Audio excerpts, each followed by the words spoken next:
Tell us a little bit about that story, because that's wild. Well, so I started early playing cards. I was in college. I ended up going to accounting school, became a CPA, worked at Price Waterhouse, and actually did some very cool things there. I mean, although I wasn't really well suited to be an accountant, it just wasn't my personality because I'm not really much of a soldier. I mean, they had some really cool projects that I worked on. I did the tax return for the Attorney General of the United States. I mean, I did some very, very interesting work. The last account that I worked on there was this giant real estate syndicator.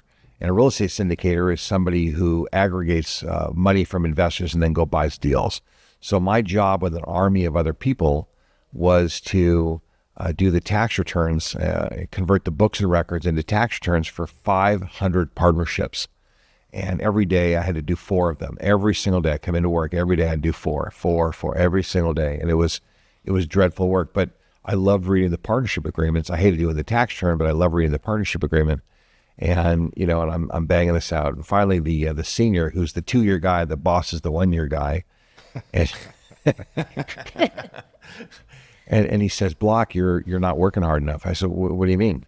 He said, you're only working 10 hours a day. I said, 10 hours a day. He said, the other guys are working 12. I said, listen, man, this work is boring. You give me more interesting work, I'll work all night. I said, but this work, 10 hours, that's all you get.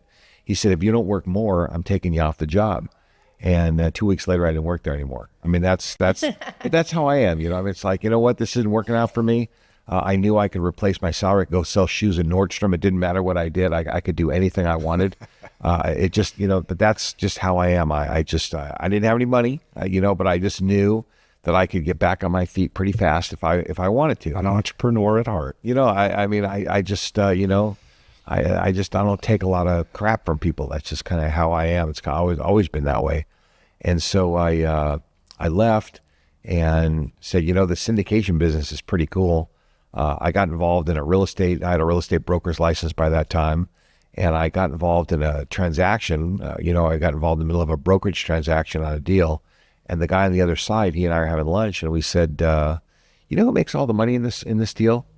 It's not the brokers. It's the guy that owned the building. You want to try and buy a building. I said, I just spent the last, half a year studying all this stuff and these partnership agreements. Yeah, I know how to do this. And he goes, I have a property management background. I said, so between the two of us, we were able to figure out how to put together, these deals. Sounds familiar. Yeah. And that's kind of where it started for me.